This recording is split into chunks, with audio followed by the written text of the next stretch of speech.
Waste is a misplaced resource. Narito po ako ngayon sa aming munting farm, piggery farm, kung saan makikita natin ang mga nagkalat na mga basura. At ito po ay ating pong ilalagay sa ayos, kasi nga po wala po sila sa tamang lalagyan. So meron po tayo ditong mga pinagtabasan ng damo. Meron po mga putol-putol na kahoy kasama ang damo. Meron po akong nanganak na inahin ng baboy kung saan ay meron siyang inunan.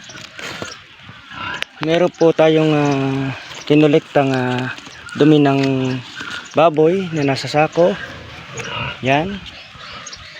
So ang gagawin po natin ay gagawa tayo ng compost.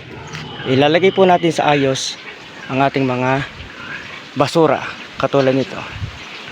So susunod natin ilalagay ay yung isang sakong dumi ng baboy.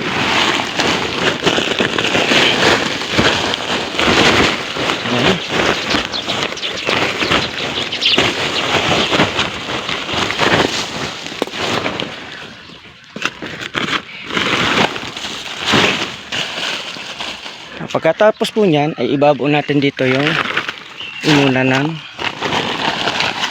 baboy. Then tatabunan po ulit natin ng dumi ng baboy. Yan.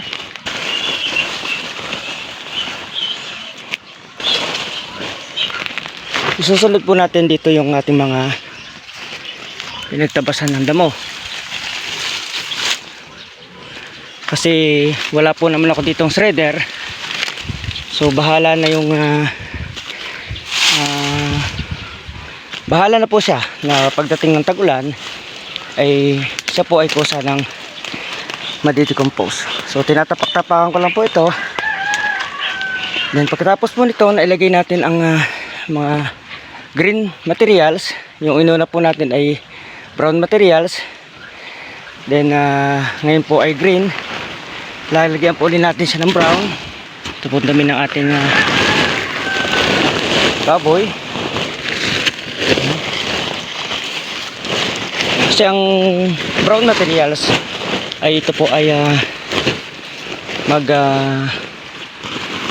hassens ng decomposition. Andito lang po sa open field. Kaya pagdating po ng tag-ulan, siya po ay mabubulok na. Ganun lang po ang proseso. Kino-compile po na, ipinapiles lang natin po yung mga basura na naririto sa paligid.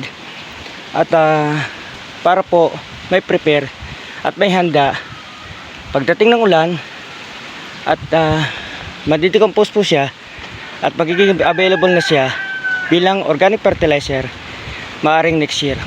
Napakaganda pong organic fertilizer nito, lalo po siya umabot siya ng decomposition ng halos 6 months. Ito po yung nakolekta nating mga bulok na pakuan. Ilalagay din po natin siya sa pile ng ating compost. Ito. Pagkatapos ay lalagyan po ulit natin siya ng nakasakong dumi ng baka. Ayan. Okay lang po kahit hindi siya na-shred o hindi siya napaliit ang kanilang particles. Okay lang po yan. Yan po ay kusa namang mabubulok. Natapos ko na pong i-pile ang ating pong mga basura. Kumbaga sa nailagay na po ng medyo naiayos na. Nailagay na siya sa tamang lagayan. Nilagyan ko po siya ng dahon ng niyog. Hindi ko na po siya didiligin. Hahayaan ko na lang po, naintayin ko na lang po yung pagpatak ng ulan. At ang ulan na po ang bahalang magpabulok o magbigay ng moisture dito sa aking inipon na mga basurang nakakalat dito sa aming farm. Muli, ako po si Terry Castillo na nagbabahagi ng simple, natural at practical na pamamaraan sa larangan ng agrikultura. Enjoy farming!